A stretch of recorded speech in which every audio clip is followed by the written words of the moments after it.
Well, the Paris Air Show returns this week after a 4-year COVID-fueled hiatus.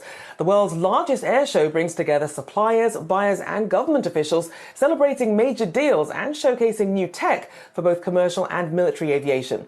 On Monday, major plane maker Airbus won a record 500-plane order from India's Indigo, the largest in commercial aircraft history.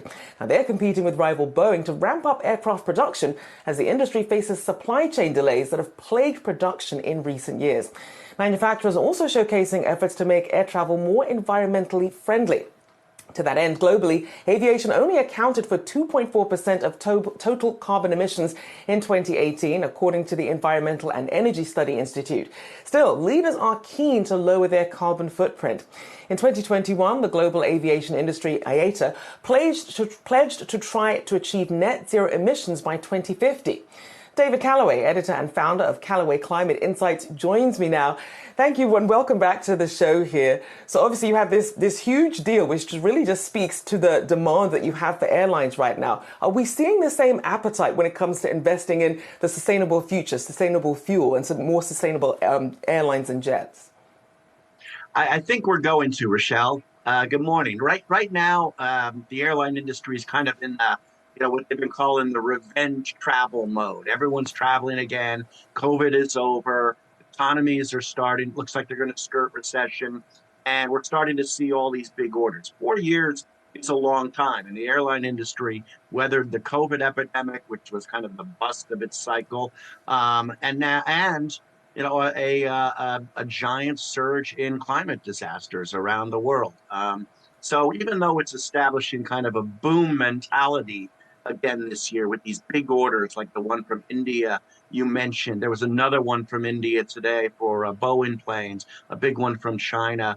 Even though it's going through that, lurking in the background is what every aviation executive knows are going to be major changes to how people travel and what they're going to demand of the fuel cycles of these airlines. A lot of the airlines have made net zero pledges. Most of them are going to do that by buying carbon offsets. So that's really not reducing emissions. But they all are working on some sort of what they call SAF, sustainable aviation fuel, which is going to either be a hybrid of kind of jet fuel and biofuel, for instance, or just biofuel created from food waste and the like. So in the background, you're starting to see some new technologies. Most of them are coming with kind of the short haul products, the helicopters that can take off vertically, that type of stuff. And that's all going to be very, very focused on the emission reduction. So it's going to be really interesting. 4 years ago when we had Paris, none of this was being discussed. No one knew what COVID was. And so times have definitely changed, and the airline industry is changing with it. And David, when we think of the CO2 emissions that come from aviation, obviously planes, very big, very visible, and that tends to get a lot of the attention. But where do they actually fit in terms of the biggest contributors? Well, you're right. They are the most controversial because you can see them flying overhead. You can see pictures of celebrities and sports stars getting off of private planes, some taking them just a few hundred miles from Los Angeles to Aspen, for instance. And so this type of thing tends to drive environmental activists crazy. Paris Air Show is one of their biggest kind of driving them crazy events of the year. You can imagine all the planes flying in for this.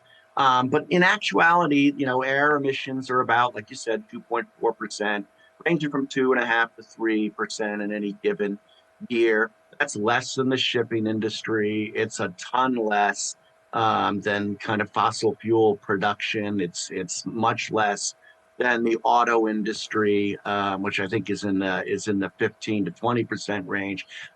So we're starting to see that come down even from the 2.5% to 3%.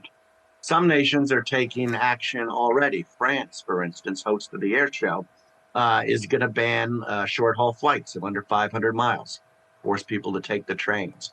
We'll see that in places like Europe, where it's easy to take trains, China even, where there's an advanced train system. Still going to be a little harder in the U.S., but if you've flown around regionally in the U.S., in the last couple of years, you can tell that a lot of those short haul flights, particularly in the Midwest, are being canceled. And so the airline industry is moving into a new era of long haul super flights.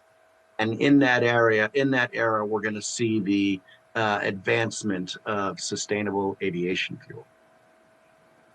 And David, to that point, I mean, ahead of this visit, we saw that Washington Governor Jay Inslee said you won't find climate deniers in the C-suites of these companies, these airline companies. They get it. So with that in mind, and with this commitment to be net zero carbon by 2050, who's going to be leading that charge then? Are there some companies that are better positioned than others to really lead the charge in this?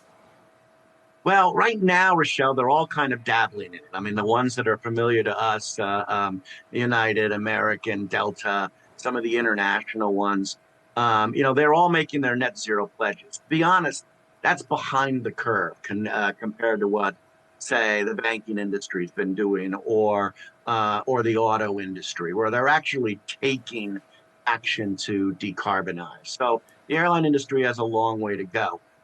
Like with the rest of the world, though, the advancements are going to be made in technology. And in this sphere of influence, the airline industry is very well regarded. They're coming up with all sorts of new things all the time. There's, these air shows are designed to show off that new technology. So I think, we will see the advancements of technology pushed by the C-suite in the airline industry and aviation industry, particularly companies like Boeing and Airbus. And you'll see that reflected in their stock prices. And Boeing is up something like 60% over the last year, 12 or 13% this year alone. So it is kind of a new era. Some are already saying it's a bubble, but I saw that yesterday. But they're riding high right now, and I think you will see them start to pay attention because they know that their customers are paying attention. They know their customers care about this stuff. They can tell from the surveys they take and the actions they see on the flights. Well, it's always good to get your opinions. David Callaway there, editor and founder of Callaway Climate Insights. Thank you as always.